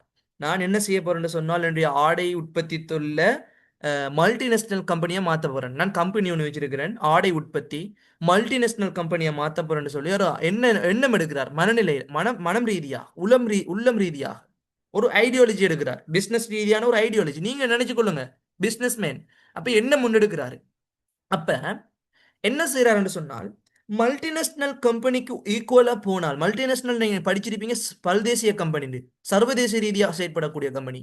இலங்கையில் பதிவு செய்யப்பட்டு வெளிநாட்டில பிசினஸ் தொடங்குறது, வெளிநாட்டில பதிவு செய்யப்பட்டு இலங்கையில பிசினஸ் செய்யறது, மல்டிநேஷனல் கம்பெனி. இவ்வாறு செய்யணும்னு சொல்லி அத்தீக் எதிர்பார்க்கிறாரு. யூனிட் 4ல தெளிவா படிச்சு தருவேன். ஓகே, அப்போ ஓகே. அப்ப அவர் நினைக்கிறாரு, போட்டியாளர்கள் இருப்பாங்க வணிகத்துல, போட்டியாளர் இருப்பாங்க. சும்மா நம்ம நாட்டிற்குள்ள ஒரு பிசினஸ் செய்யறாண்டால போட்டியாளர் நிரம்பி காணப்படுறாங்க. மல்டிநேஷனலுக்கு போனா தரமான போட்டியாளர் காணப்படுவான். அப்ப இவர் என்ன செய்யறாரு? ஒரு ஐடியாலஜி எடுத்துட்டு அனைத்தையும் மதிப்பீட்டிற்குட்படுத்துறாரு. இங்க பாருங்க, அனைத்தையும் மதிப்பீட்டிற்குட்படுத்தல் பெருன பகுப்பாய்வு எனப்படும். இதைத்தான் நீங்க சொல்லுதுமா, வேற ஒண்ணும் இல்ல. இப்ப இங்க பாருங்க, நீங்க படிச்சிருப்பீங்க யூனிட் 1ல 1.2ல படிச்சிருப்பீங்க, வணிக சூழல் ஒரு யூனிட் படிச்சீங்களாமா? உங்களுக்கு கிளியர் இல்லைன்னு சொன்னால் 2028ஆம் ஆண்டு மாணவர்களுக்கு யூனிட் 1 தான் போகுது. நீங்க ஃப்ரீயா வந்து படிச்சுக்கொள்ளுங்களேன். இதை யாரும் உங்களுக்கு செஞ்சு தர மாட்டா. நீங்க ஃப்ரீயா வந்து படிச்சுட்டு போங்க. நம்ம உங்களுக்கு 23 நாள் உங்களுக்கு சதக்காவா தரேன். நீங்க வார கிளாஸ் மத்த கிளாஸ்லாம் ஃப்ரீயா வந்து படிச்சுட்டு போங்க. 2027ஆம் ஆண்டு பேச்சுக்கு வர போறீங்களா? 12வது யூனிட் போகுது. ஸ்லோவா தான் போறேன். வந்து படிச்சுக்கொள்ளுங்க. நீங்க படிச்சு நல்லா இருந்தாலே போதும். Okay, good. அப்ப இங்க பாருங்க, வணிகத்தின் அகச்சூழல் புறச்சூழல் இருக்கு தானேமா? அகச்சூழல் புறச்சூழல். அப்ப நீங்க படிச்சிருப்பீங்க, அகச்சூழல்ல படிச்சிருப்பீங்க, உரிமையாளர் படிச்சிருப்பீங்க, முகாமையாளர் படிச்சிருப்பீங்க, ஊழியர் படிச்சிருப்பீங்க, நிறுவன வளங்கள் படிச்சிருப்பீங்க. இதெல்லாம் அகச்சூழல், நிறுவனத்திற்கு உள்ளே காணப்படக்கூடிய ஒரு சூழல். அப்ப இங்க பாருங்க ஸ்டூடெண்ட்ஸ், காரணிகளுக்கு அமைய மதிப்பீடு ஒன்றை மேற்கொள்ளல் வேண்டும். அப்ப இங்கு வணிகத்தின் புறச்சூழல் காரணிகளுக்கு அமைய மதிப்பீடு ஒன்றை இப்ப பாருங்கம்மா, வணிக திட்டத்தை மேற்கொள்றா அகச்சூழல் இங்கு சரிப்பட்டு வராது. ஏன்? பிசினஸ் என்பது வெளிப்படைத்தன்மை. இப்ப பாருங்க, நிறுவனத்துக்கு உள்ளே வேற விடயம், வெளியே வேற விடயம். ஓகே, இங்க ஐடியாலஜி இந்த கான்செப்ட் நீங்க மாத்திக்கொள்ள கூடாது. ஓகே, அப்ப புறச்சூழல்ல வெளியாக ரீதியாக வணிகத்துல போட்டியாளர் காணப்படுறானா, நிறுவனத்துல நம்ம எதை மதிப்பிடணும், எதை சரியா செய்யணும். இங்க பாருங்க, பொருளாதார சூழல் எக்கனாமிக் ரீதியாக சிந்திக்கணும். இங்க பாருங்க, மக்கள் காணப்படுறானா, மக்கள் சூழல் இருக்கணும், மக்களுக்கு பொருந்தக்கூடிய தன்மையாக இருக்கணும். அப்ப இங்க பாருங்க, சொசைட்டி, சமூக கலாச்சார சூழல். அப்ப இங்க சமூகத்துக்கு பொருந்தக்கூடிய தன்மையாக இருக்கணும். இதெல்லாம் என்ன செய்யணும் ஸ்டூடெண்ட்ஸ்? மதிப்பீட்டு கொள்ளணும். இதெல்லாம் உங்களுக்கு நாலேஜ், எக்ஸாமுக்கு இது கேட்டு வராது, நான் சொல்லிட்டேன். ஏன் படிச்சு தாரீங்கன்னு கேட்டால், எம்சிக்யூ டெஸ்ட் பண்ணால் ஏலெவல் எக்ஸாம் சொல்ல முடியாது. எம்சிக்யூல டெஸ்ட் பண்ணால் நீங்க நாலேஜுக்கு தான் உங்களுக்கு தரேன். பார்ட் 2க்கு இதை கேட்டு வராது, சொல்லிட்டேன், முன்கூட்டியே சொல்லிட்டேன். ஓகே, பார்ட் 2க்கு கேட்டு வராது. ஓகே, இப்ப நம்ம பேரணிச் சூழல்ல நீங்க படிச்சிருப்பீங்கம்மா, சிற்றணிச் சூழல் நீங்க சொல்லியிருக்கிறான். இப்ப பாருங்கம்மா, ஒரு வணிகத்தின் ஐடியாலஜி, வணிக எண்ணத்தை அகச்சூழல் ரீதியாகவும் புறச்சூழல் ரீதியாகவும் கணக்கிடுவாங்களாம். இங்க சிற்றணிச் சூழலை சொல்லியிருக்காங்க. நீங்க அகச்சூழல்ல நீங்க படிச்சிருப்பீங்க, இதெல்லாம் ஸ்லோவா ஸ்பீடா பார்த்துட்டு போம். உரிமையாளர், முகாமையாளர், ஊழியர், நிறுவன வளங்கள் நம்ம படிச்சிருக்கோம். என்ன நீங்க படிச்சிருப்பீங்கம்மா? என்னமா? ஓகே. அண்மைய சூழல் காரணினா, அண்மைய சூழல் காரணி எதுக்குள்ள உள்ளடங்கும் சொல்லுங்க பாப்போம். நல்ல குட் ஸ்டூடெண்ட் ஒரு ஆள் சொல்லுங்க. அண்மைய சூழலுக்கும் அகச்சூழலும் எதுக்குள்ள வரும்? எப்படி வரும்? சரியா பார்க்காம சொல்லுங்க பாப்போம். சொல்லுங்க பாப்போம், சிஃப்ரா சொல்லுங்க. அந்நிய சூழல் வந்து புறச்சூழல்ல வருது சார். Okay, good. அப்ப அண்மைய சூழல்ல, சாரி, புறச்சூழல்ல 2ஆ பிரியும். என்ன நீங்க பார்த்திருக்கீங்க? அதுலதான் உண்டு. சூழல், ஓ, அண்மைய சூழல் உண்டு, பேரின சூழல் படிச்சீங்க. வேலை சூழல். ஓ, பேரின சூழல், அது பேரண்ட சூழல் அப்படின்னு படிச்சிருப்பீங்க. இந்த கான்செப்ட் பாத்தீங்களா? இப்ப இங்க வருகின்ற பொழுது உங்களுக்கு என்ன செய்து, உங்களுக்கு ஃபுல் ரிவிஷன். பிசினஸ் பிளான் நான் என்ன சொல்றேன், வணிக திட்டம் யூனிட்டுக்கு யார் கிளாஸுக்கு வந்தீங்களோ நீங்க எல்லாம் இதுக்குள்ள படிச்சு கொள்வீங்க. யூனிட் 1 தொடக்கம் 17 வரையிலான விடயங்கள் எல்லாம் இதுக்குள்ள உள்ளடங்கி இருக்கும். ஆனா சின்ன ஒரு யூனிட், 10 மார்க்ஸ், எல்லாம் தொட்டு தொட்டு போவான். அப்ப எல்லாம் உள்ளடக்கிய ஒரு யூனிட் தான் இது. ஓகே, அப்ப அகச்சுழல் புறச்சுழல் பார்த்தாச்சு. ஓகேமா, குட். அப்ப உங்களுக்கு அகச்சுழல் புறச்சுழல் கேள்வி கேட்க மாட்டான். கேள்வி கேட்கிறேன்னா உங்களுக்கு முதலாவது கேள்வியிலே கேட்டுருவான். நிறுவனத்தில் அக்கறை செலுத்தும் பிரிவினர்கள் என்று சொல்லி கேட்டுருவான். அல்லது அகச்சுழல் புறச்சுழல் காரணிகளை குறிப்பிட்டு சொல்லி கேட்டுருவான். அப்ப உங்களுக்கு வணிக திட்டத்துல எல்லாம் வந்து கேட்க மாட்டான். ஏன்னா அந்த கேள்விக்கு முறை ஆன்சர் தான், இந்த கேள்வி எடுத்தான இதுக்கு முறை ஆன்சர் தான். அப்ப அவன் பேப்பர் எடுக்கிறவன் மடையன இருக்க மாட்டான். ஓகே, உங்களை கஷ்டமும் படுத்த மாட்டான். அப்ப இதை எடுத்துக்கொள்ளுங்க மனசுல. அப்ப ஸ்டூடெண்ட்ஸ், நம்ம இதை சும்மா நார்மலா பார்த்துக்கொள்ளுங்க. பேரணை சூழல் பகுப்பாய்வின் தன்மை மதிப்பீட்டுக்கான பயன்படுத்தும் காரணி. அப்ப இதுதான் நம்மளுக்கு முக்கியம். வணிக பிளான், பிசினஸ் பிளான். ஓகே, அப்ப ஸ்டூடெண்ட்ஸ் இதுதான் நம்ம இப்ப டீப்பா கொஞ்சம் படிச்சுக்கொள்ள போறோம். எக்ஸாமுக்கு அதிகமாக கேட்கக்கூடிய சைட்.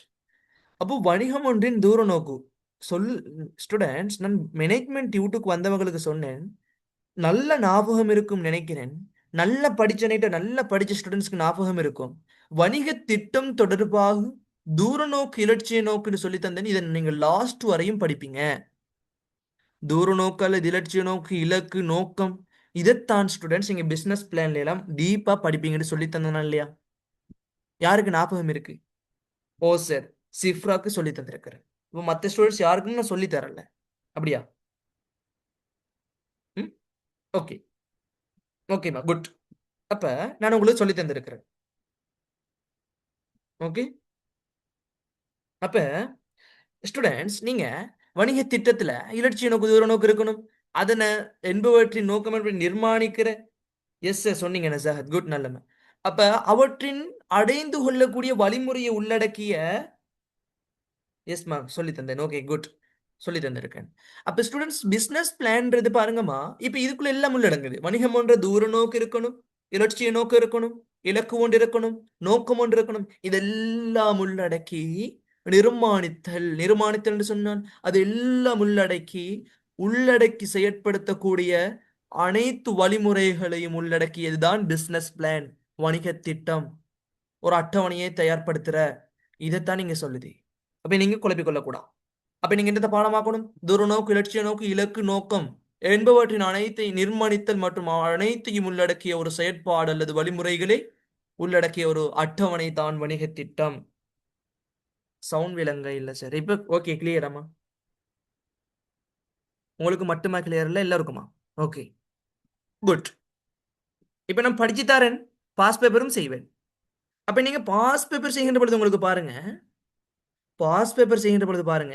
நான் படிச்சு தந்ததை தாண்டி கேள்வி வந்திருக்கான்னு சொல்லி நீங்க ஒரு 5 வருஷம் பாஸ் பேப்பர் எடுத்து செஞ்சு பாருங்க, நான் படிச்சு தந்ததுக்கு பின்னால. ஓகே, அப்போ ஓகே. அப்ப இதுக்கு மார்க் பண்ணிக்கொள்ளுங்கம்மா. வணிக திட்டம் ஒன்றின் முக்கியத்துவம் அல்லது நன்மை அல்லது பயன் அல்லது சந்தர்ப்பம், மார்க் பண்ணிக்கொள்ளுங்க.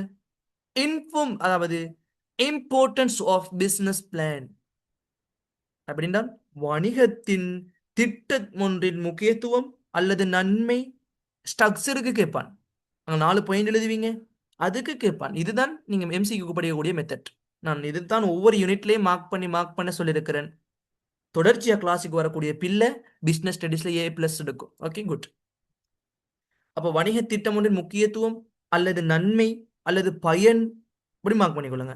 அப்ப ஒரு பிசினஸ் பிளான் இருக்கணுமா, அதுல இருக்கக்கூடிய ஒரு முக்கியத்துவம் என்ன? இங்க பாருங்க, எல்லாம் உள்ளடக்கி இருக்கான இதுக்குள்ள. இங்க பாருங்கம்மா, இங்க பாருங்க, நான் உங்களுக்கு என்ன சொன்னேன்? தூர நோக்கு, இலட்சிய நோக்கு, இலக்கு, குறிக்கோள்லாம் படிச்சு கொள்ளுங்க. பிசினஸ் வணிக திட்டத்துக்கு உதவி கொள்ளும். அப்போ வணிக திட்டத்தின் மூலம், இங்க பாருங்க, வணிக திட்டத்தின் மூலம் எதிர்காலத்தில் எவ்விடத்தை நோக்கி பயணிக்க வேண்டும் என்பது சுட்டிக்காட்டப்படுகிறது. அப்ப எதை சொல்லுது? ஒரு நிறுவனம் இருக்குத்தானே ஸ்டூடெண்ட்ஸ், ஒரு நிறுவனம் இருக்குத்தானே, அந்த வணிகம் ஒன்று இருக்குத்தானே, அந்த வணிகம் என்ன செய்யும் என்று சொன்னால் எதிர்காலம் தொடர்பாக நோக்கி பயணிக்கிறது தான் இந்த பிசினஸ் முக்கியத்துவம்னு சொல்லுது.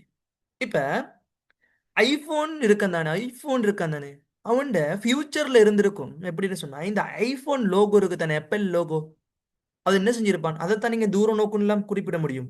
அவன் நிர்ணயிச்சிருப்பான், ஃபியூச்சர்ல இந்த ஐபோன் லோகோ ஒரு பிராண்டா இருக்கணும், யார் பார்த்தாலும் குவாலிட்டியா இருக்கணும். அதைத்தான் நீங்க பிசினஸ் திட்டம் அவன் பிளான் பண்ணிருப்பான், ஆரம்ப கட்டத்திலேயே பிளான் பண்ணிருப்பான். அதுதான் நீங்க சொல்றது தூர நோக்கு, இலட்சிய நோக்கு. அவன் நிலக்கல்லாம் வச்சு செஞ்சு தந்துட்டு போய்த்தான். இங்க எல்லாரும் போட்டி, எப்ப 18 ப்ரோ மேக்ஸ் வரும்? 40. 1 இயர், ஒரு வருடத்துக்கு ஒரு வருடம் ஐபோன் அடிக்காமல் இருந்தால் நான் சொல்றேன் பாரிய நட்டம் ஏற்படும். ஆனா அடிக்காமே இருக்க மாட்டான்.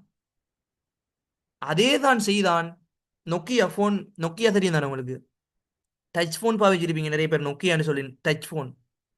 அது ஐபோனை விட நல்ல குவாலிட்டி அடிச்சிட்டு இருந்தான். நல்ல நல்ல ப்ரோசஸ். என்ன செஞ்சான்? ஏன் மார்க்கெட்ல இல்லாம போனான்? அவன் காணாம போனான். கெட்டிக்கார பிள்ளைன்னு சொல்லுங்க. பிசினஸ் ஸ்டடிஸ் நான் படிச்சிருக்கிறேன், ஃபுல் நாலேஜ் இருக்கிற பிள்ளைன்னு சொல்லுங்க. ஏன் மார்க்கெட்ல இல்லாம காணாம போனான்? அதை புத்துருவாக்கம் செய்யலை sir. Touch good. Phone touch phone மாதிரி மாத்தல. எஸ் அதீக். அப்ப ஐபோனுக்கு என்ன செய்யறான்? வருடத்திற்கு வருடம் ஒரு புதிய புதிய விடயத்தை கொடுத்துட்டே இருக்கான். சாம்சங் என்ன செய்யறான்? வருடத்திற்கு வருடம் ஒரு போனை கொடுத்துட்டே இருக்கான். ஒரு வருடம் மிஸ் ஆனால் வாடிக்கையாளருக்கு ஏமாற்றம் ஏற்படும். எதிர்கால நோக்கத்தை வைத்தேவன் பயணிப்பான். அப்ப இங்க சொல்றதை தான். அப்ப இந்த கான்செப்டோட ஞாபகம் வச்சுக்கொள்ளுங்க. இதுல 4 பாயிண்ட் உங்களுக்கு போதும்.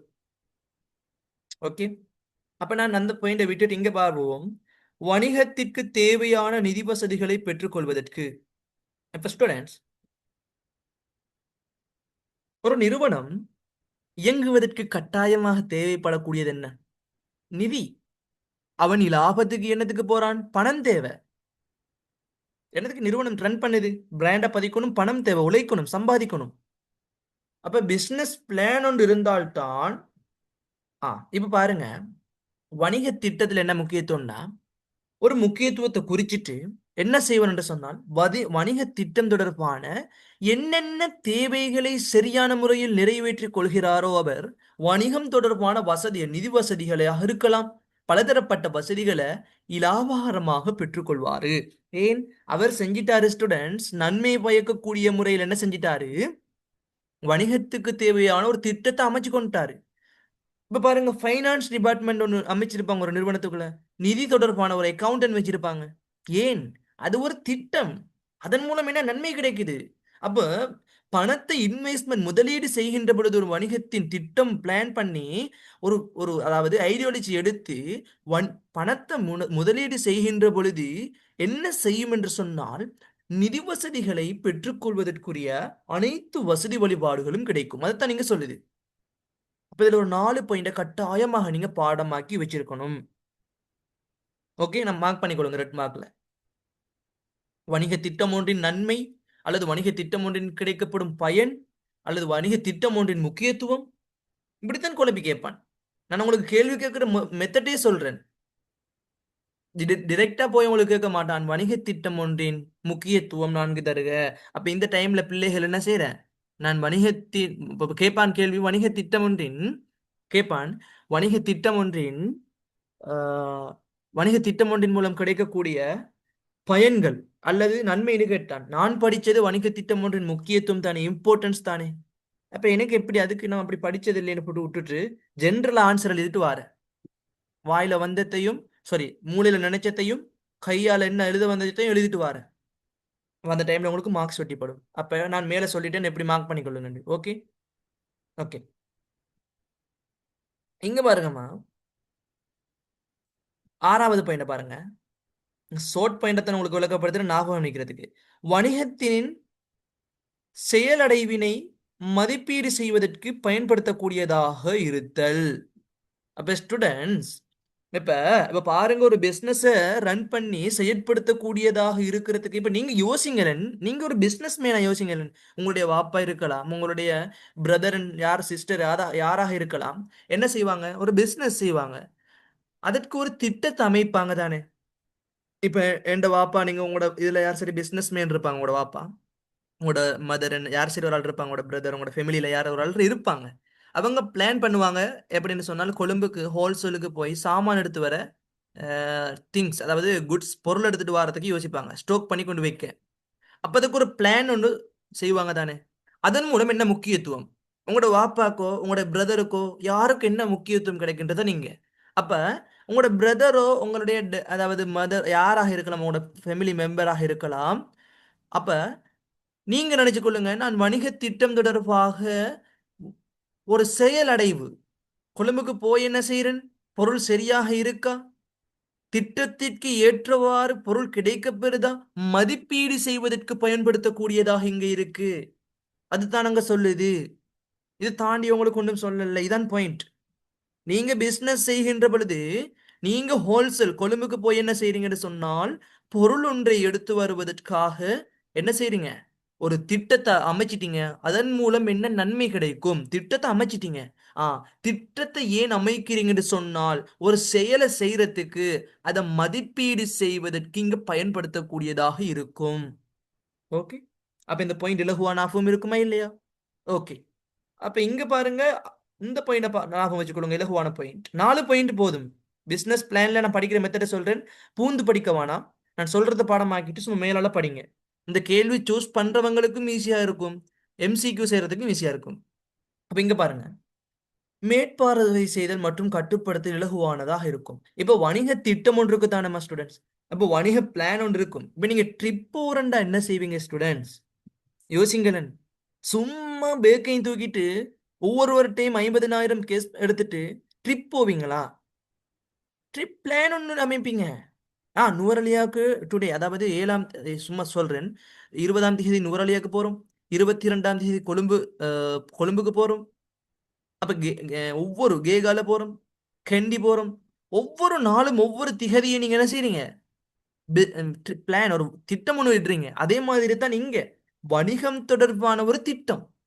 நான் பிசினஸ் செய்யறதுக்கு, வணிகத்தை ரன் பண்றதுக்கு என்ன திட்டம் எனக்கு தேவை, அதனை கேட்ட கேள்வி என்ன, வணிக திட்டம் செஞ்சால். இப்ப நீங்க ட்ரிப் போனீங்க தானே, திட்டமிட்டீங்க தானே, 21ஆம் தேதி ட்ரிப் போறேன், 22ஆம் தேதி கெண்டிக்கு போறேன், 25ஆம் தேதி ட்ரிங்கோமலி போறேன் அப்படின்னு சொல்லி ஒவ்வொரு டிஸ்ட்ரிக்ட் ட்ரிப் போறீங்க. திட்டம். இந்த திட்டத்தின் மூலம் உங்களுக்கு என்ன நன்மை கிடைக்கும்? நீங்க என்ன செய்யலாம், ஒரு கண்ட்ரோலா இருக்கலாம். ஓகே, இந்த டைமுக்குள்ள நான் என்ன செய்யணும், மேற்பார்வை செய்யலாம். என்ன செய்யலாம், இப்ப நீங்க கண்டிக்கு என்ன செய்வீங்க, 4 வரல போய் ஆகணும். இந்த டைம்ல என்ன செய்யலாம், அந்த இடத்துக்கு குறிப்பான இடத்துல போய் அடைஞ்சிடலாம். இது ஏன் உங்களுக்கு இந்த நன்மை கிடைக்குது, ஒரு திட்டத்தை அமைச்சிட்டீங்க. ட்ரிப் போறதுக்கான ஒரு திட்டம். அதே மாதிரி தான் நீங்க சொல்லுது வணிக திட்டத்தின் மூலம் கிடைக்கக்கூடிய நன்மை. அப்ப நீங்க ட்ரிப் மூலம் உங்களுக்கு நன்மை என்ன? அப்ப நண்பர்கள்ட்ட சொல்றீங்க 4 ஹவர்ல கண்டிக்கு போய் சேரணும், அடுத்த பயணம் போகணும் 3 ஹவர்ல கேகாலுக்கு போகணும் அப்படின்னு ஒவ்வொரு திட்டத்தை அமைக்கிறீங்க. அதன் மூலம் கிடைக்கக்கூடிய பெனிஃபிட்ஸ் உங்களோட நண்பர்களை கட்டுப்படுத்தலாம், உங்களுடைய சேமிப்புகளை கட்டுப்படுத்தலாம். அதே மாதிரி நீங்க மேற்பார்வை செஞ்சு கொள்ளலாம். என்ன சரியா நடக்குதா, ட்ரிப்புக்கு சரியான அமைவிடம் இருக்குதா, இதைத்தான் இங்க குறிக்குது. வணிகம் சரியாக மேற்பார்வை செய்யப்படுதா, வணிகத்தின் இலாபம் நட்டம் தொடர்பாக கட்டுப்படுத்தப்படுதா? This is your point, important point students. இது உங்களுடைய ஒரு கட்டாயமான 4 பாயிண்ட் பாடமாக்கி வச்சுக்கொள்ளுங்க. Okay, good. அப்ப ஸ்டூடெண்ட்ஸ், வணிக திட்டத்தை தயாரிக்கப்படும் சந்தர்ப்பம், இதை சும்மா நார்மலா இதே நீங்க 4 பாயிண்ட் ஸ்ட்ரக்சருக்கு கேட்கக்கூடிய கேள்வி. இது புதிய, இதெல்லாம் ஈஸியா ஞாபகம் நிற்கக்கூடியதுமா, இதெல்லாம் உங்களுக்கு மறக்கக்கூடியது இல்லை. நீங்க முயற்சியாண்மையில உங்களுக்கு தெரிஞ்சிருக்கும். அப்ப புதிய வணிக முயற்சியாளர் ஒன்றை ஆரம்பிக்கும் போது வணிக திட்டம் ஒன்று ஏன் தேவை? இப்ப வணிக திட்டம் ஒன்றை நீங்க தயாரிக்கிறீங்கம்மா, வணிக திட்டம் ஒன்றை தயாரிக்கின்ற பொழுது என்ன சந்தர்ப்பம் உருவாகும்? வணிக திட்டத்தை தயாரிக்கின்ற பொழுது வேற என்ன சரி வருமா? வணிக திட்டத்தை தயாரிக்கப்படும் சந்தர்ப்பம், நான் டூர் போறதுக்காக, அதே மாதிரி நான் என்ன செய்ய போறேன், ஒரு முஸ்லிம் பொடியனா இருந்தாலும் ஜமாத் போறதுக்காக, நான் என்ன செய்ய போறேன், நான் என்னுடைய தந்தையினை அதாவது பார்க்க செல்வது, வேலையில இருக்காங்க, தங்கள் வேலையை பார்க்க செல்வதற்கா, இதற்கு சந்தர்ப்பம் உருவாகுது. வணிக திட்டம் ஒன்றை தயாரிக்கப்படும் சந்தர்ப்பம் என்ன? பெஸ்ட்டுக்கு வணிகத்தை, ஃபர்ஸ்ட் ஆஃப் ஆல் ஸ்டூடெண்ட்ஸ், வணிக திட்டம் ஒன்றை தயாரிக்கின்ற பொழுது என்ன சந்தர்ப்பம்டா, ஃபர்ஸ்ட்டுக்கு வணிகம் இருக்கணும். அப்பதான் ஒரு திட்டத்தை தயாரிக்க முடியும். அப்ப இங்க ஃபர்ஸ்ட் பாயிண்ட் என்ன நீங்க விளங்கிடணும். அப்ப கேள்வி கேட்டான் என்றால் வணிக திட்டம் ஒன்று தயாரிக்கப்படும் சந்தர்ப்பங்கள் 4 ஸ்ட்ரக்சர்ல கேட்டான் என்றால் என்ன சொல்லுவீங்க? அப்ப உங்களுக்கு ஃபர்ஸ்ட் ஐடியாலஜி என்ன வரணும்? வணிக திட்டம் ஒன்று தயாரிக்கணும்னா ஃபர்ஸ்ட்டுக்கு நம்மளுக்கு என்ன மைண்ட்ல வரணும்? ஃபர்ஸ்ட்டுக்கு ஒரு வணிகம் இருக்கணும். வணிகம் இருந்தால் தான் என்ன செய்யணும்? ஒரு வணிக திட்டத்தை தயாரிக்கணும். அப்ப ஃபர்ஸ்ட் பாயிண்ட் என்னங்க? புதிய வணிக முயற்சி ஒன்றை ஆரம்பிக்கும் பொழுது, இது ஒரு பாயிண்ட், ஈஸி பாயிண்ட், இலகுவாக. அடுத்தது என்ன செய்யணும்? வணிகம் ஒன்றை விரிவுபடுத்தும் பொழுது பாருங்க, வணிகம் ஒன்றை விரிவுபடுத்தும் பொழுது இங்க பாருங்க, இப்ப பிசினஸ் செய்கின்ற பொழுது ஒரு பிசினஸ் அதே மாதிரியே வச்சுக்கொள்வீங்களா? இல்ல, விரிவுபடுத்துவீங்க. என்ன செய்வீங்க? ஸ்டெப் பை ஸ்டெப் பை என்ன செஞ்சுட்டு போவீங்க? நன்மையை கருதி கொண்டு நன்மையை கருதி கொண்டு என்ன செய்வீங்க? தயாரிச்ச ஒரு பிசினஸ் ஆரம்பிக்க பொழுது அதுக்கு பிறகு விரிவுபடுத்துவீங்க. வணிகங்களை கூட்டி இணைக்கும் போது ஓகே விரிவு அடைஞ்சிட்டு தன்னால செஞ்சு கொள்ள முடியாது என்ன செய்றீங்க? கூட்டி இணைக்கிறீங்க. அப்போ வணிக முயற்சி ஒன்றை நவீனப்படுத்தும் போது அப்ப இந்த 4 பாயிண்ட இலகுவாக ஞாபகம் வச்சுக் கொள்ள முடியும். ஓடருக்கு பாடமாக்குங்க இத. வணிக திட்டம் ஒன்றின் நன்மை இது 4 பாயிண்ட். வணிக திட்டம் வணிக சார் திட்டம் சொல்லுங்க. சார் விட கொடுக்கல சார், இதுக்கு ஆர்டர் கொடுக்க தேவையில்லையா சார்? இதுக்கு ஓர்டருக்கு கொடுக்க தேவையில்லை. ஓர்டருக்குன்னு இல்லை, நீங்க எப்படி கொடுத்தாலும் சரி ஆன்சர் உங்களுக்கு சரியா இருந்த மார்க்ஸ் போடுவான். இது உங்களுக்கு ஓர்டருக்கு பாடமாக்குன்ற பொழுது இலகுவா இருக்கும். வணிக திட்டம் ஒன்று தயாரிக்கப்படும் சந்தர்ப்பம் கேட்டா நீங்க ஃபர்ஸ்ட் பாயிண்ட் வணிகங்களை கூட்டிணைப்பு செய்யும் போது கொடுத்தீங்கன்னா மற்ற பாயிண்ட்ஸ் எல்லாம் குழம்பிடும்.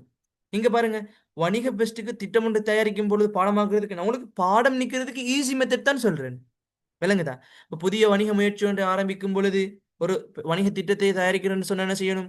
ஒரு பிசினஸ் ஒரு வணிகம் இருக்கணும். அப்போ ஒரு பாயிண்ட்.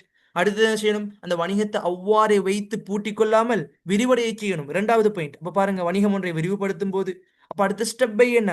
விரிவடைந்தால் அவ்வாறு வைத்துக் கொள்ளாமல் கூட்டிணைக்கணும். அப்ப இங்க கூட்டிணைத்துக் கொள்றது. அப்ப அதுக்கு பின்னால பாருங்க, வணிகம் நீங்க குழப்பி கொடுத்தாலும் ஓகே, ஆனா உங்களுக்கு ஞாபகம் நிக்கிறது தானே சொல்றேன். ஓகே, இலகுவா ஞாபகம் நிற்கும். இப்படி பாடமாக்குனீங்கடா கன்செப்டோட பிசினஸ் ஸ்டடிஸை பாடமாக்கிக் கொள்ளுங்க. குழப்பி பாடமாக்கிட்டு போக வேணாம்.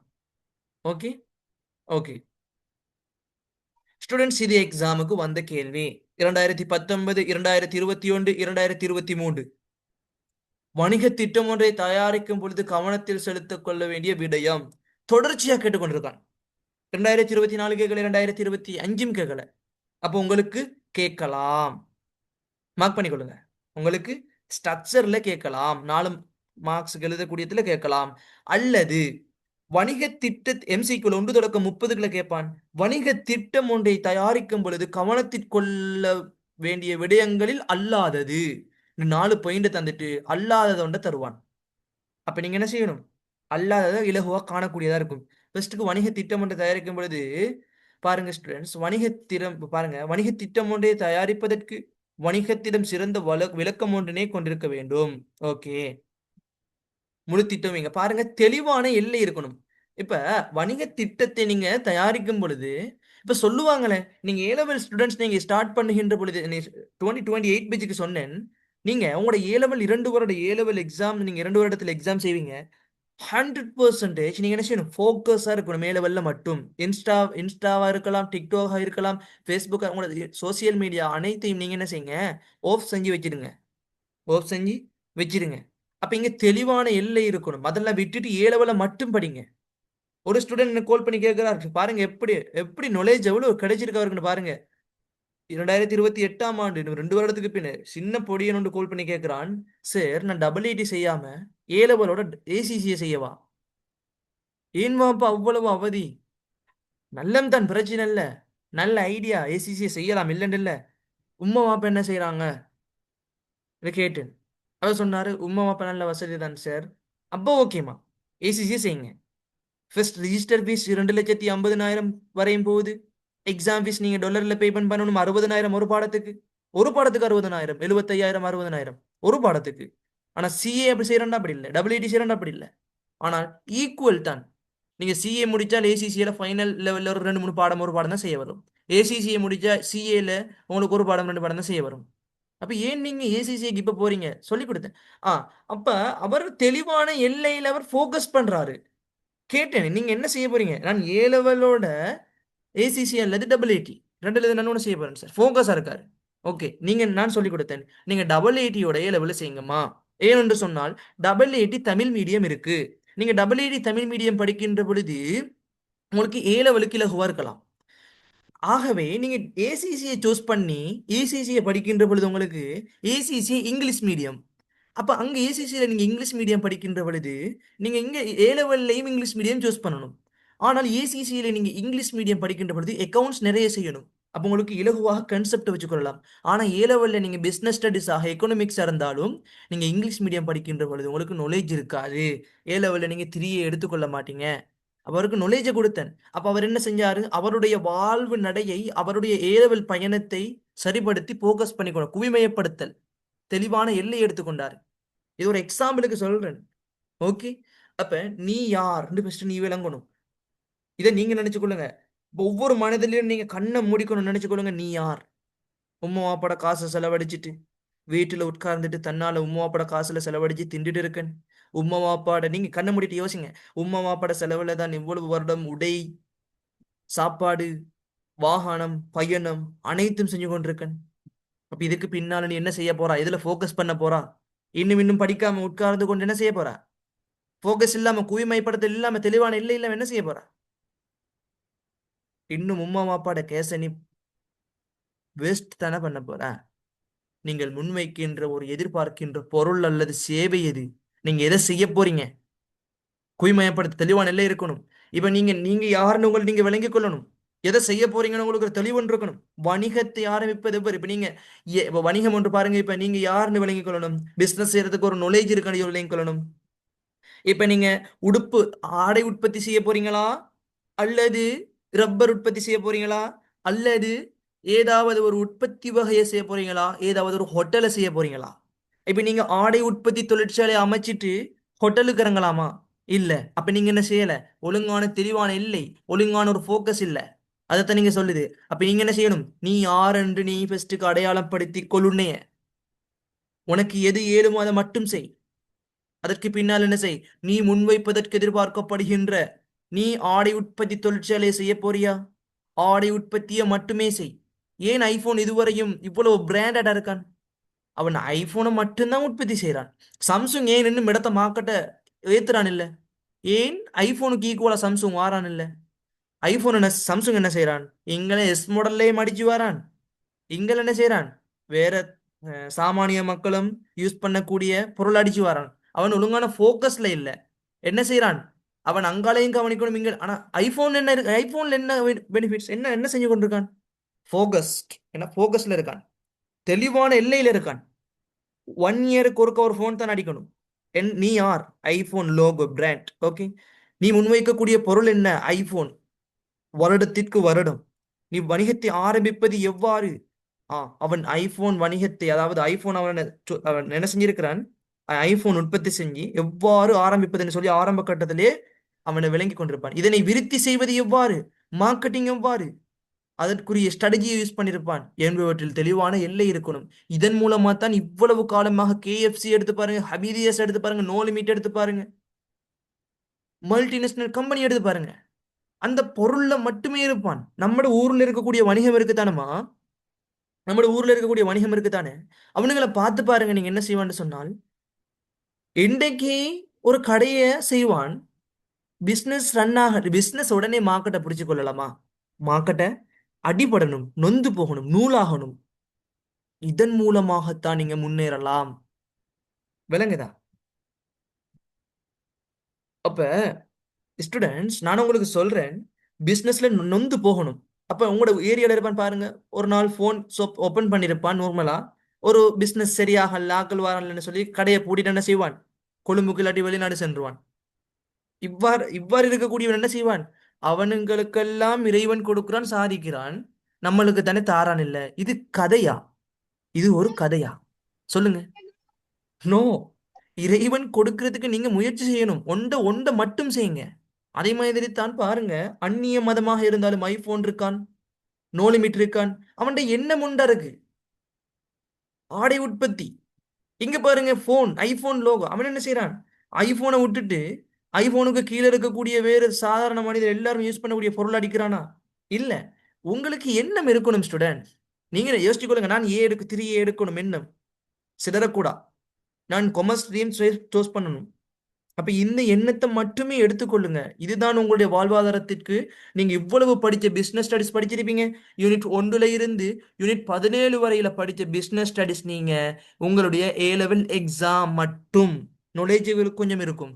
ஆனால் நீங்க வணிக திட்டம், பிசினஸ் ஐடியா படிச்சு கொள்றது உங்களுடைய வாழ்வாதாரத்தை மையப்படுத்தி. நீங்க A-levelக்கு பின்னால் ஒரு பிசினஸ் செய்யலாம். A-levelக்கு பின்னால சரி, இந்த கிளாஸ்ல ரெக்கார்டிங் தருவேன், கட்டாயம் ரெக்கார்டிங் தருவேன். நீங்க 24 நாளையில ரெக்கார்டிங் பார்த்தலாம் முடிப்பீங்களா? கிளாஸை விட்டு வெளியே போகாதீங்க.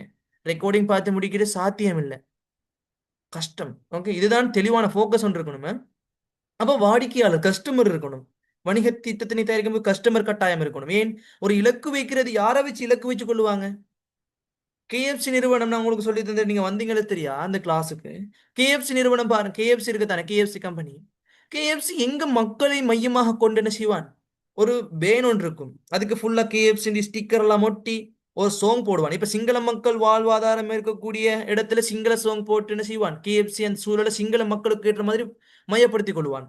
அதே கேஎஃப்சி என்ன செய்வான்? தமிழ் மக்கள் வாழக்கூடிய கலாச்சாரத்துல தமிழ் சோங்க போட்டு என்ன செய்வான்? அவன் அந்த கலாச்சாரத்துக்கு ஏற்ற மாதிரி மாறுவான்.